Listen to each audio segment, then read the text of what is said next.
Buti na lang at kahit papano tumigil na din yung ulan dito sa amin at konting hangin na lang din. Pero kagabi hanggang madaling araw, nako sobrang lakas talaga ng ulan at malakas din ang hangin kaya nga sa sobrang lamig, maya-maya ihi ako ng ihi.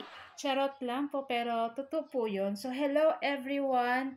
So maaga pong nagising si Ma'am Shida Yanyo at kahit nakakatamad pa sanang tumayo, kasi pag ganitong maulan po ay masarap talagang matulog. Kaya lang medyo nakakaramdam na din po ako ng gutom dyan. Siyempre need din kumain ng breakfast ng aking 3 sons. So tara na at magluto na tayo ng ating breakfast.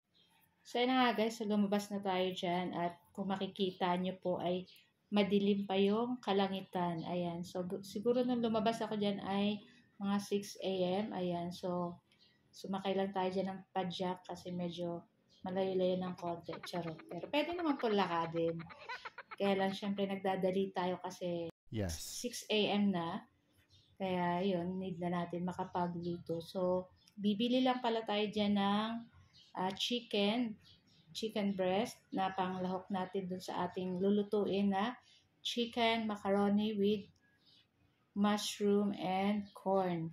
So, syempre bago tayo nagluto, ay nauna nang kumain yung ating mga alagang puppies. Anak ko, mga 4:30, gising na, batok na yun ng batok kasi sila nga yung nagiging alarm clock ko. So, nagigising ako ng maaga, mga 4:35 kasi pinapakain ko muna yung aking mga puppies. Kasi twice a day lang sila kumain, morning and afternoon. So, ayun, bago tayo mapunta kung saan-saan na istorya, ay pagpatuloy na natin itong ating niluluto. So, ayun na nga, nagisa na tayo dyan ng bawang, sibuyas, at nilagay na rin natin dyan yung ating chicken breast na pig-slice lang ng ganyan. So, naglagay na rin po ako ng paminta, patis, tapos asin din, halu-haluin lang po natin iyan.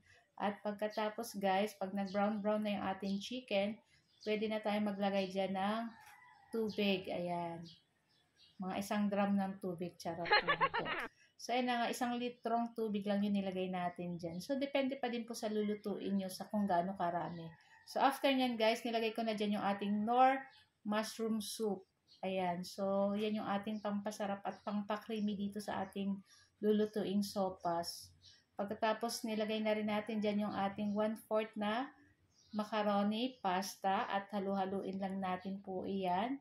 At pag kumulo na yan, pwede na natin lagyan pa uli ng sangkap tulad nitong pampalasa na chicken cube. So, 1 chicken cube lang yung nilagay natin dyan. So, adjust na lang. So, pag matabang pa, lagay na lang ng konting asin. So, yun. Pagkatapos, ilagay na rin natin dyan yung ating 1 pirasong carrot na cubes ko lang ng maliliit. And then, yung ating corn na nasa lata. Ayan. So, napakasarap nito guys.